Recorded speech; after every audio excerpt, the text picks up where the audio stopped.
네, 전민기의 눈 한국인사이트 연구소 전민기 팀장 나와 있습니다. 안녕하십니까? 네, 반갑습니다. 전민기입니다. MZ세대 네. 정치에 대해서 빅데이터로 살펴보는 시간입니다.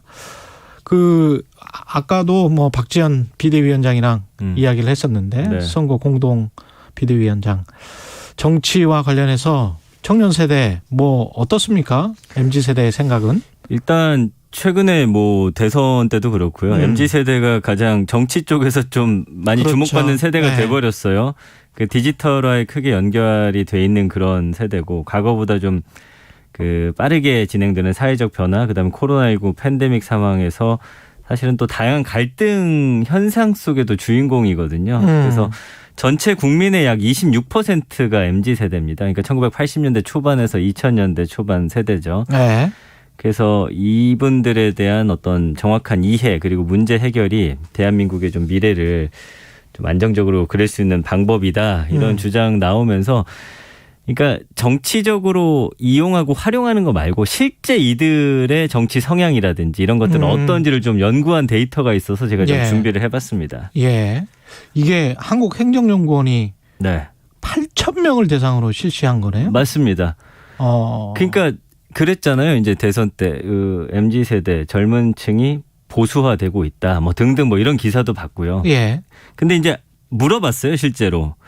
그러니까 정치 이념이 어떠냐, 당신의 네. 정치 이념이. 그랬더니 M세대, 그러니까 1980년에서 90년대까지 밀레니얼 세대. 예. 67.1%, 그리고 Z세대는 78.6% 정도가, 그러니까 이렇게 얘기를 한 거예요. 지지 정당이 없다. 지지 정당이 없다. 예, 소위 말하는 이제 중도다. 굉장히 비율이 높잖아요. 굉장히 높네요. 예. 80% 가까이 되네. 그렇습니다. Z세대는. 예. 예, 그리고 이제 지지 정당은 없는데 그 중에서 그러면은 그러나 내가 중도냐, 그렇게 또 물어봤을 땐 좀 답이 달랐는데 55.1%, 58.9%가 나는 중도다. 그러니까 왜 그런 분석들이 있었잖아요. 합리적인 선택을 하고 나에게 유리한 것이 무엇인지. 그러니까 이제는 이념 가지고는 20, 30대를 좀 나눌 수는 없다라는 게 좀 이 데이터를 보면서 좀 든 생각이고요. 그리고 지난 2013년에는 보면은 중도가 49, 53%였는데 한 6% 정도 올랐죠. 다만 이제 20%의 경우 이제 진보라고 답했던 응답자가 오히려 10년 사이 29%에서 31%로 약간 증가를 했고요. 보수 응답 비율은 16.3에서 9.6%로 감소했다. 예, 본인이 스스로 그렇게 생각을 한다는 거죠. 그렇죠. 예. 예. 그러니까 투표를 한 걸 가지고 사실은 이 정치 성향을 좀 나누는 것도 이제는 좀 어렵고. 사안마다 현안마다 또 바로 의견이 또 그겁니다. 다르니까. 예. 그렇습니다. 예. 예. 다른 세대들도 비슷한, 점점 그렇게 돼가는 것 같기도 해요. 사실은. 그렇습니다. 꼭 이 세대만 그런 게 아니고. 제 주변에 제가 40대니까 예. 이야기 나눠보면 이제 진짜 사안별로 그렇고 그쵸. 그 투표하는 선거마다 좀 달라지고 이런 경향이 좀 짙어지고 있어요. 예전에 비해서. 후보마다. 맞습니다. 예. 그러니까 꼭 어떤 정당이다. 나는 그래서 이 정당의 지지자다. 네. 그런 게 조금씩 줄어드는 것 같아요. 그리고 현재 내 예. 직업이라든지 살고 있는 곳에 따라서 나의 어떤 유불리를 좀 더 많이 따지게 되는 그런 그렇죠. 상황인 것 예. 같습니다. 박승민 님도 저는 586인데 지지 정당이 없습니다. 이런 말씀을 하셨고. 네. 그런 경향성이 지금 점점 강해지고 있는 것 같다. 네.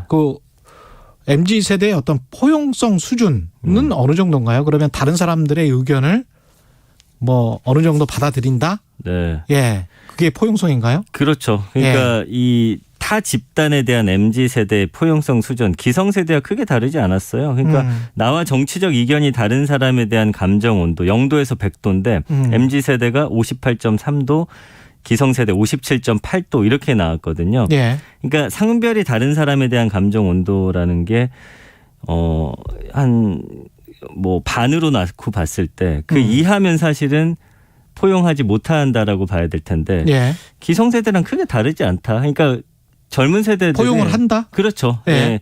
그러니까 특히 MZ 세대에서 젠더 갈등 같은 게 이제 지금 사회적으로 크게 부각되고 뭐 언론에서 서로 싸우고 있다라고 이야기를 하지만 사실은 과거에 비해서 젠더 갈등에 대한 인식은 크게 변하지 않은 걸로 지금 드러나고 있거든요. 예.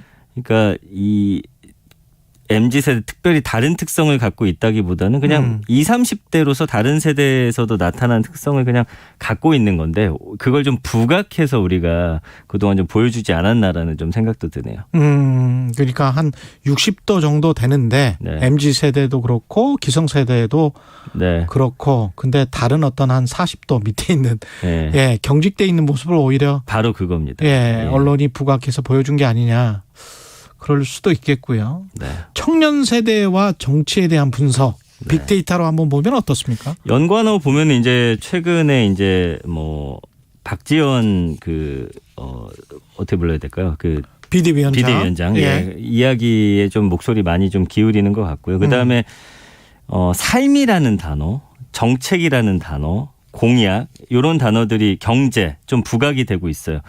이게 뭘 의미하는지를 보시면 알 것 같습니다. 내 삶과 그다음에 앞으로 살아가는 내 사회 안에서의 어떤 경제 활동 등등 이런 것에 대한 좀 관심이 높고요. 그다음에 이제 후보라든지 누가 공천받았고 어떤 공약과 정책을 내놓는지 예. 일자리와 그다음에 주거지에 대한 역시 관심 뭐 이거는 예전부터 쭉 그렇죠. 오던 그런 연관어들이고요. 감성어가 52.4 대 48입니다.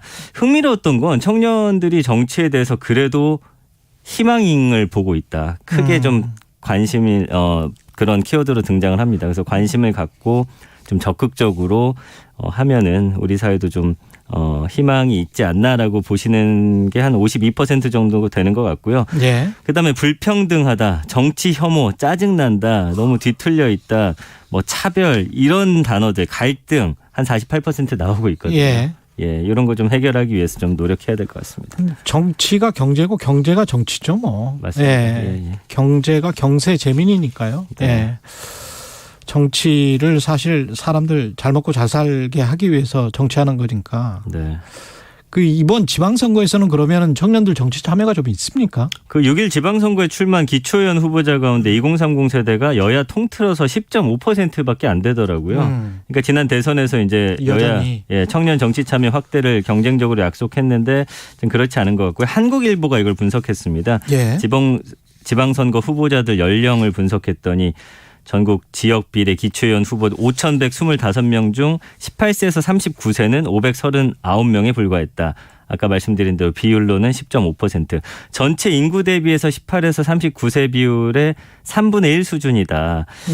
그러니까 진입 문턱이 일단 어렵고 청년들에게 좀 기회가 좀 많이 돌아가지 않고 있고 이러다 보니까 또 새로운 정치인이 나올 수 있는 환경도 좀 못 되고 있고 뭐 이런 좀 비판적인 기사였습니다.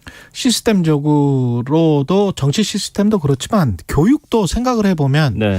정치 토론이랄지 사회 토론 뭐 이런 것들을 학교에서 뭐 미디어 리터러시도 마찬가지고요. 정규 과정으로 넣는 유럽이나 다른 나라들과는 달리 한국은 그런 게 없으니까. 필요해 보여요. 근데 예. 뭐 대학 갈 때까지는 대학 가는 입시 교육에만 몰두하게 한 다음에 그다음에 이제 또 취업 전선에 뛰어들게 그렇죠. 해놓고 자 정치라든지 경제 이런 건 너희들이 알아서 해봐라. 해봐. 예, 이런 그러면 남자 식이니까요. 같은 경우는 26살 되는 건데. 네. 그럼 20대 정치 참여가 낮다라고 하면 20대 그동안에 신경 쓸 일이 없었던 그렇죠. 거거든요. 그러니까 그런 예. 빡빡한 환경에서 갑자기 정치에 대해서 생각하면 그것도 혐오적인 감정이 들 수밖에 없지 답답한 않나 노릇이죠. 라는 예. 생각도 해봅니다.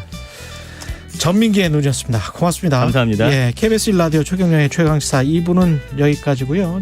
잠시 후 3부에서는 인도 태평양 경제 프레임워크 좀 알아보겠습니다.